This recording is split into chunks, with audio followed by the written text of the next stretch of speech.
We, Sohnia and Jaanuni, are a couple of pals studying science in undergrad.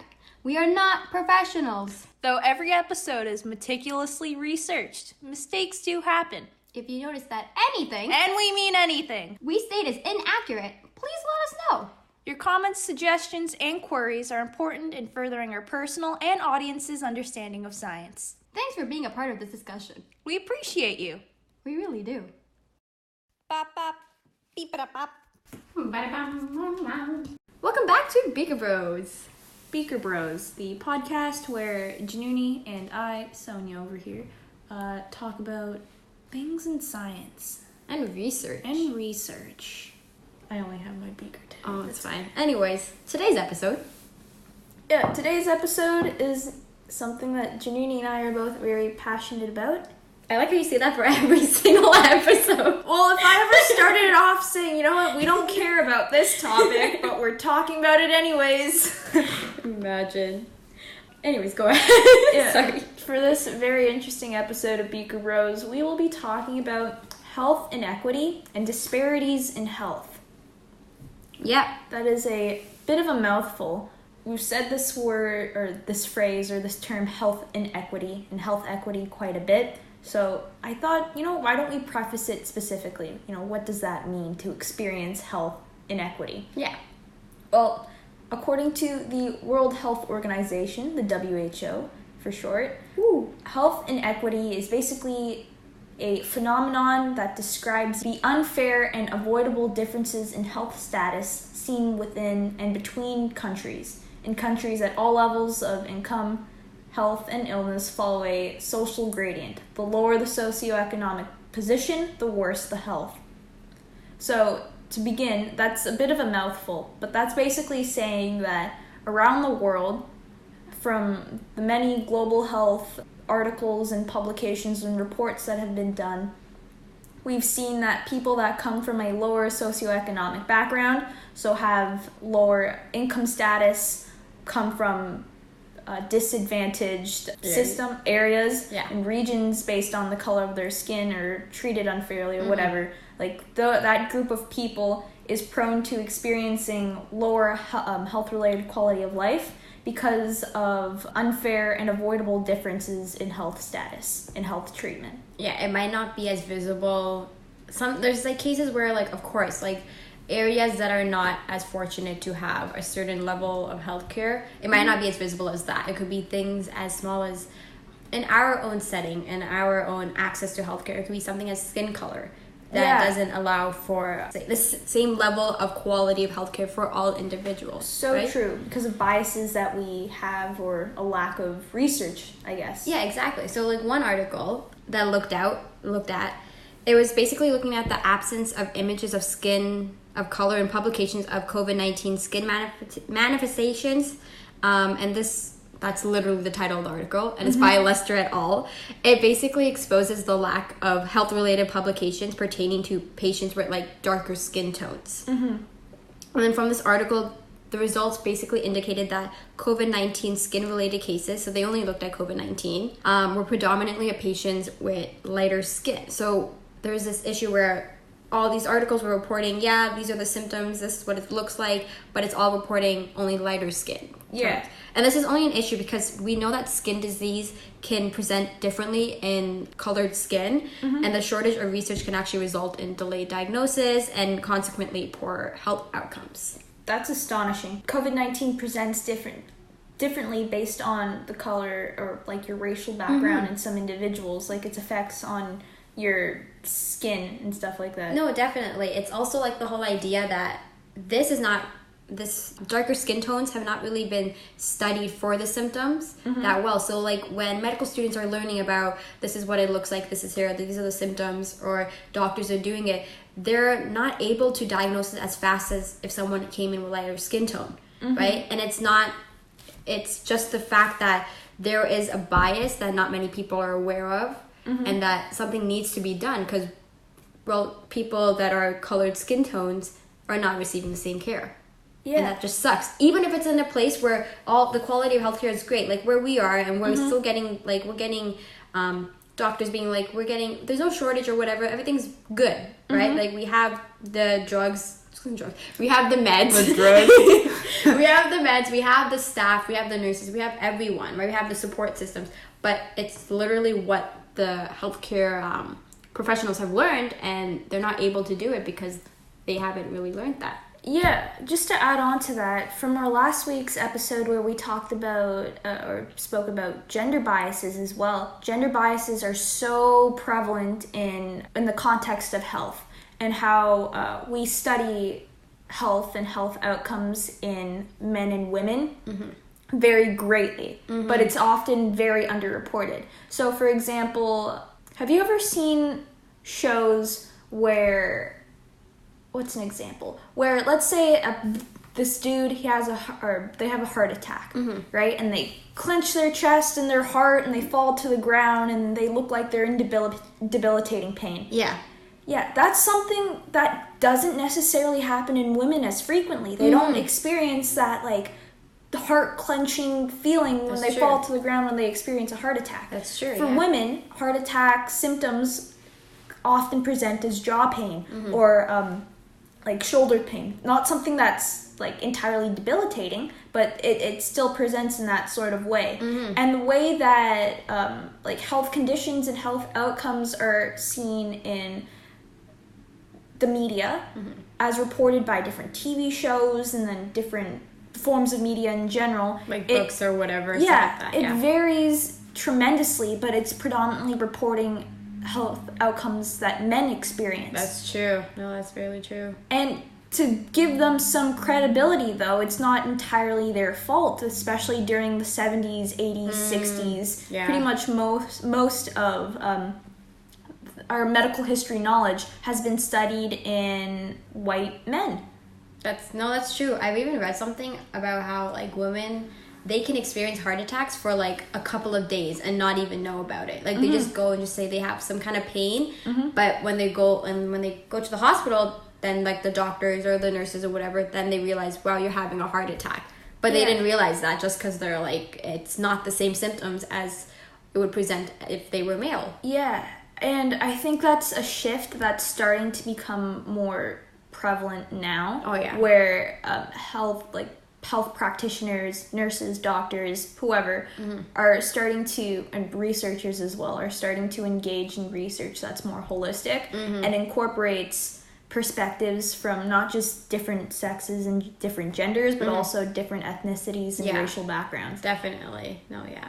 Mentioning about racial disparities in health, there's actually a report called the Heckler Report, which is like a big report that the U.S. government actually did in efforts to investigate the health inequality amongst racial and ethnic groups. So the report actually, I'm just picking up a few information, but this report actually emphasized the fact that 6 medical conditions between blacks and whites accounted for 86% of excess black mortality. And excess deaths they're defined as the difference between the observed number of deaths in specific time periods and expected number of deaths in the same time periods. Basically, they're saying that the number of deaths they expect is surpassing that. Okay. So, and these 6 medical conditions are accounting for these excess deaths in black individuals. So what are they? Thank you, Sohnia, for asking that question. You're welcome. So the 6 conditions are cancer, heart disease and stroke, diabetes, infant mortality, homicide, and accidents. Right? So actually a big part of it, 26.9%, is for infant mortality, which is kind of sad. So I guess to summarize, to see if my understanding's correct, are you saying that people of like different, or what am I trying to get? Are you trying to say that like black people experience these conditions at a predominantly higher rate than those of different backgrounds, racial backgrounds? Or are you saying that like it's above a certain threshold? It's above, like, okay, there's an expected number, right? For let's say black individuals and white individuals, because we do know that diseases are more predominant in different it's genetic differences and stuff like that. So with that, so they have that like expected number, but these 6 medical conditions are actually surpassing that number, which is saying there's more deaths than what should be. Okay. And it's basically saying that 45% of the deaths up to the age of 70 years in Black population could be avoidable if better evaluation, detection, and treatment had been available. So It's not even like a fact of like it because of genetics. It's no, there's this 86% could be avoided. That's so interesting. That brings up the topic of modifiable factors in health. So in health, when assessing health outcomes in health, just health in general, there are these things called modifiable risk factors and non-modifiable risk factors. Okay. So non-modifiable risk factors are those such as stuff that you're born with and you can't necessarily change about you. So like your inherent genetic makeup, even though it can be influenced by environmental factors and stuff like that, predominantly your genetic makeup and your predisposition to certain genetic conditions are more or less set like based on your genetic code that you're born with. Yeah. That would be an example of a non-modifiable factor. Yeah. A modifiable factor would be something like obesity, physical activity, Smoking history. Yeah, I'm just trying to like think no, it's fine in my head. And in the context of like a lot of health conditions, the first one coming to my head is stroke. 90% of strokes can be prevented by modifiable risk factors. Oh, wow. 90% of strokes. So damn. The fact that you're saying these, like, this is just in the context of stroke. The fact that you're saying that there's so many modifiable risk factors that can not only prevent stroke, but so many other health outcomes, that just highlights how prevalent these like disparities are in health. Yeah. It's messed up. It's overwhelming. Like sometimes for me personally, whenever I hear these numbers, like 90%, 35.425%, whatever, like random numbers, it's hard to contextualize. No, yeah. It's like, think of it, in a room of 10 of your friends, 9 of those, like, everyone dies eventually. Yeah. It's life. Yeah. But 9 of those deaths could have been avoided, or their life could have been prolonged. Yeah, specifically with stroke. Yeah. But simply by addressing these modifiable factors, and a lot of these modifiable factors can be addressed simply by, or not simply, but by addressing health inequities that are predominantly faced by those of different socioeconomic backgrounds, etc. Doing more research into this so other health professionals know what to do when there's different, what am I trying to say? Like racial groups or ethnic groups coming, or even recognizing different areas that need better like access to healthcare. Yeah. And that's why I personally find research so exciting. And especially as like new generations of researchers are coming in, they're starting to recognize that these are pre-existing gaps that we have in existing literature. That's true. And as incoming researchers and doctors and scientists and healthcare professionals, it's our responsibility to improve upon what we know. Yeah, there's always going to be gaps, but... Yeah, there's always going to be gaps, but it's important to take proactive steps in mitigating these gaps. Yeah. One thing I wanted to tie in, though, we were just talking about those socioeconomic differences that could be addressed. Yeah. There's an article that I came across a couple years ago, actually, back in 2019, and it really solidified my personal interest in the topic of global health and health inequities. Yeah. So specifically, but it really relates to this conversation that we're having. So this article in particular was released by Columbia University's School of Public Health. And the title of this article is Genetic Code or Postal Code That Influences a Child's Life Chances. So it's basically, this whole article looked at like whether your postal code, like where you live, is an indicator of how your health-related quality of life and your quality of life will be throughout your lifespan. That makes sense. And they found, this is specifically in the United States, but as we'll soon address, it's also applicable to Canada as well, in Hamilton, where we reside. But basically, it's very clear. A very clear consensus found that if you are from a socioeconomic background that is disadvantaged, if you live in a impoverished community, if you are someone a part of the BIPOC community, all these factors that shouldn't necessarily be influential in determining your health, but based on like systemic racism in healthcare, if you are from those two or three predominant communities, your quality of life and your chance at life is significantly impaired simply because of where you live and the color of your skin. So even though we're sitting here right now as two women who are part of the BIPOC community, we speak from an unbelievable privilege when we say that we're fortunate to have the level of health that we do. Yeah. Knowing that a lot of people from our community don't experience the same privileges that we have. That's definitely true, yeah.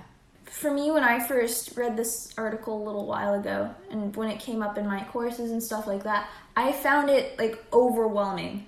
No, definitely. To hear, like, again, this is it's common knowledge, and for the most part, a lot of people agree on this, so this is me just rambling.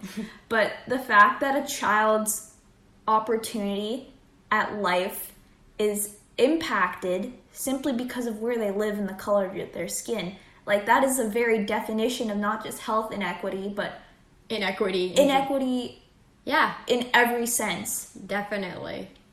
And it's so, for me, it's just overwhelming to hear that. But again, as people that want to pursue healthcare, I feel like it is our responsibility to address these disparities as we continue on in our education. Definitely, and also like raising awareness that there are disparities, right? And that solutions need to be done.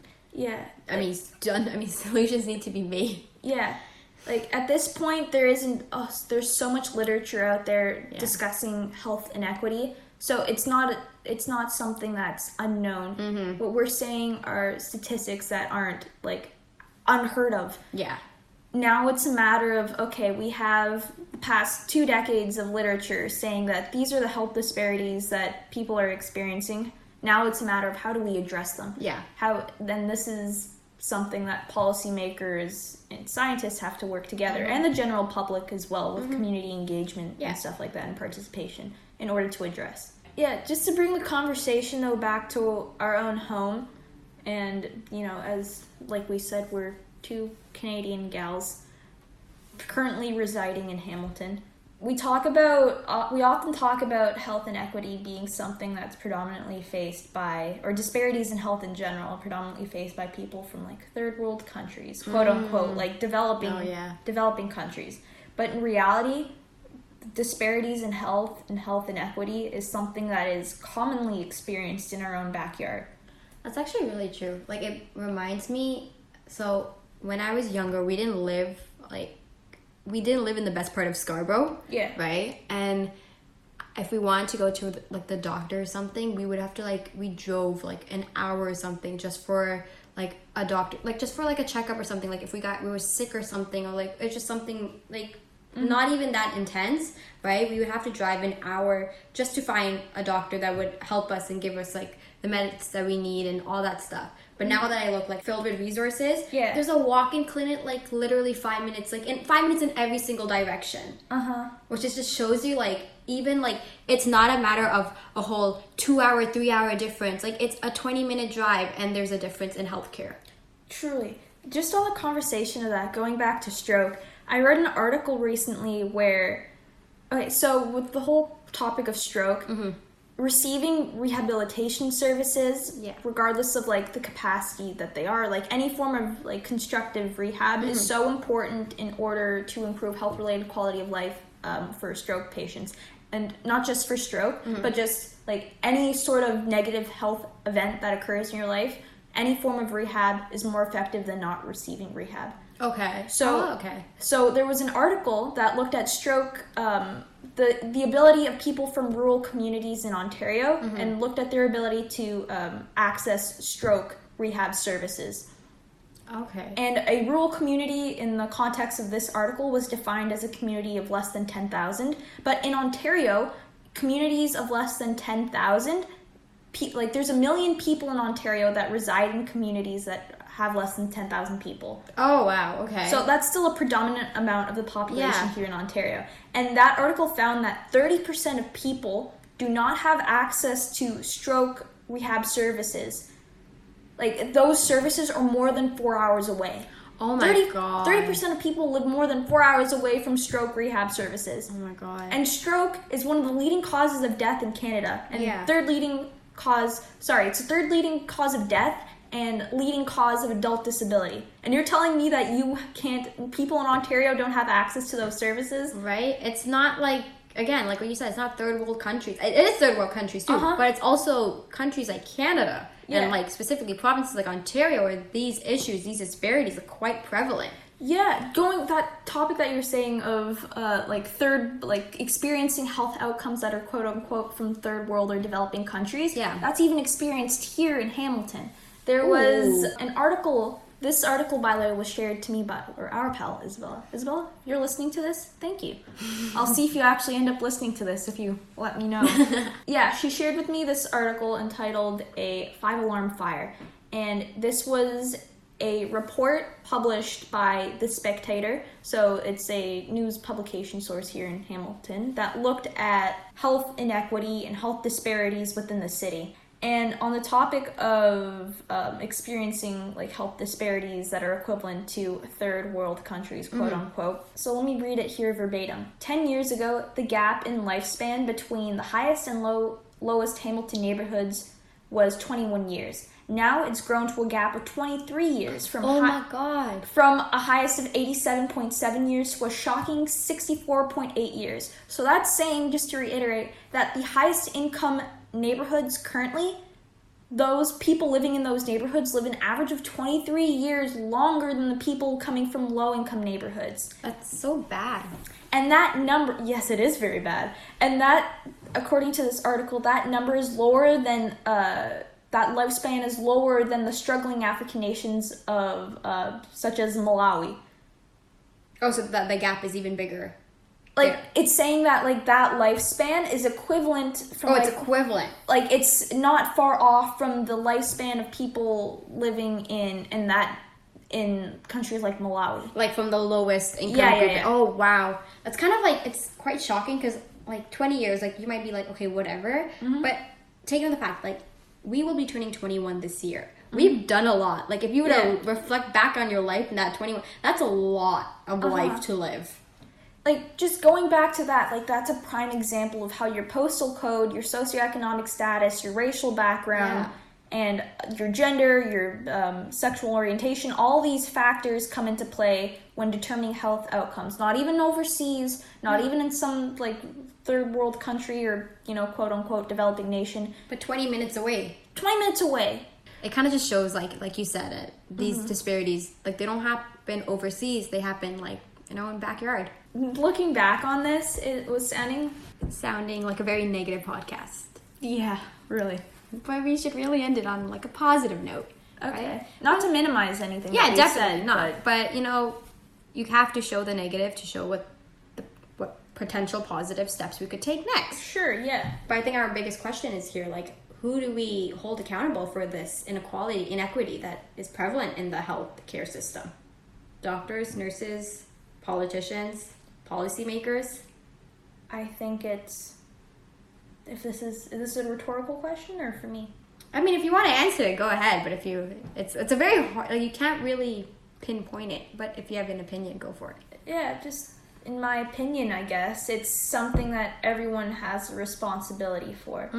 Some certain factors are influenced by like systemic racism and things that have been set by previous governments that enable health inequities and disparities in health to be perpetuated in society. Definitely. But it's also a matter of doing what you can to promote community engagement.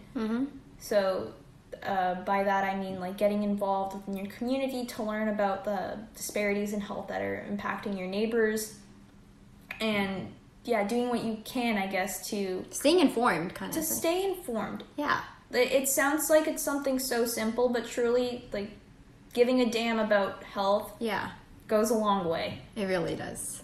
What do you think, by the way? I think that was great. I think it, again, like you were saying, like everyone plays a part in this, right? Just because it might not affect you in the way that has affected other individuals doesn't mean you can't use your privilege or your resources to stay informed and help educate others maybe, or help, again, create community engagements and where we could help individuals that do not have the same resources. Yeah, and by helping, it's not in a cynical or like meant to be a negative thing. No, definitely it's not. It's just like, why wouldn't you want to be engaged and help improve your quality of life, but also the quality of life of others? Yeah, you gotta be a team player. It's a team player.